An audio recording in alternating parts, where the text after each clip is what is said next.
India गठबंधन ने UP उपचुनाव के लिए सभी 9 सीटों पर अपने उम्मीदवारों का ऐलान कर दिया।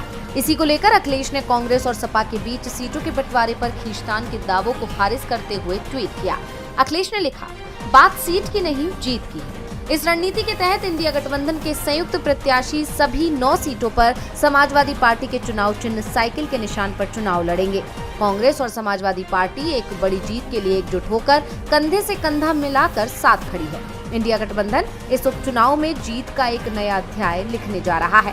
अखिलेश यादव के बाद यूपी कांग्रेस प्रदेशाध्यक्ष अजय राय और जनरल सेक्रेटरी अविनाश पांडे ने प्रेस कॉन्फ्रेंस की। कांग्रेस ने कहा कि यूपी कांग्रेस के कार्यकर्ताओं ने संकल्प लिया है कि इन चुनावों में बीजेपी को कड़ी शिकस्त देनी है, ताकि आने वाले 2027 के चुनावों में सकारात्मक प्रभाव हो। प्रेस कॉन्फ्रेंस के बाद अजय राय ने इंडिया गठबंधन की एकजुटता को लेकर बयान दिया।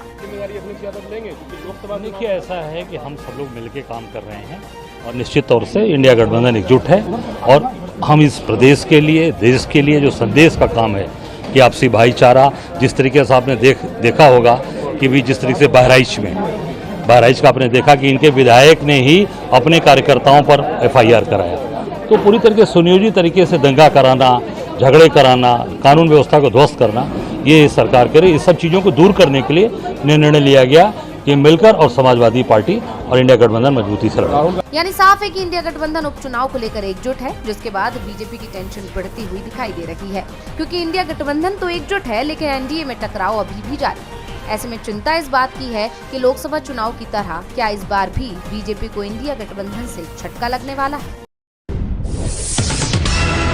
महाराष्ट्र चुनाव के बीच अजित गुट की मुश्किलें बढ़ती नजर आ रही हैं। सुप्रीम कोर्ट ने विधानसभा चुनाव में एनसीपी अजित गुट के घड़ी चुनाव चिन्ह के इस्तेमाल करने को लेकर कड़े निर्देश दिए हैं। कोर्ट ने कहा कि लोकसभा चुनाव की तरह ही इस चुनाव में भी अजित गुट को चुनाव के पोस्टरों में घोषणा करनी होगी कि घड़ी का प्रतीक विचाराधीन है। इसे लेकर उन्हें कोर्ट में एक अंडरटेकिंग भी साइन करके देनी होगी।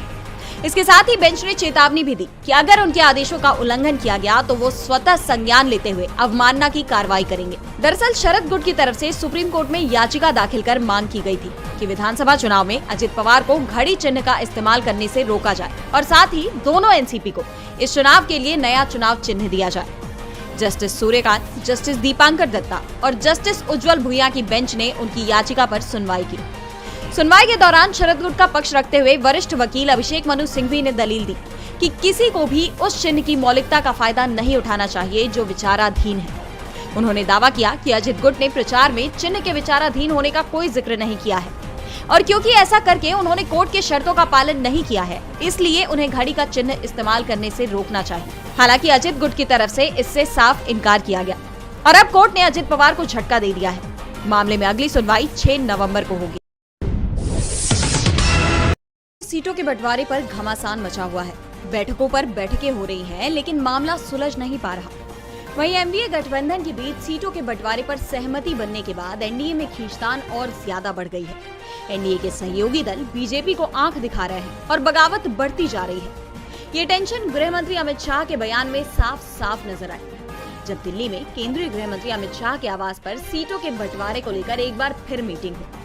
बैठक में बाकी बची 23 सीटों पर फैसला लिया जाना था, लेकिन इस पर कोई सहमति नहीं बन पाई, बल्कि बैठक में अमित शाह की नजर महायुति के बागियों पर रही। उन्होंने मीटिंग में कहा कि ध्यान रखना है कि बागी खड़े ना हो। अमित शाह ने मुख्यमंत्री एकनाथ शिंदे और डिप्टी सीएम अजित पवार को सलाह दी है कि महायुति में कोई भी दल बागियों को खड़ा नहीं करेगा।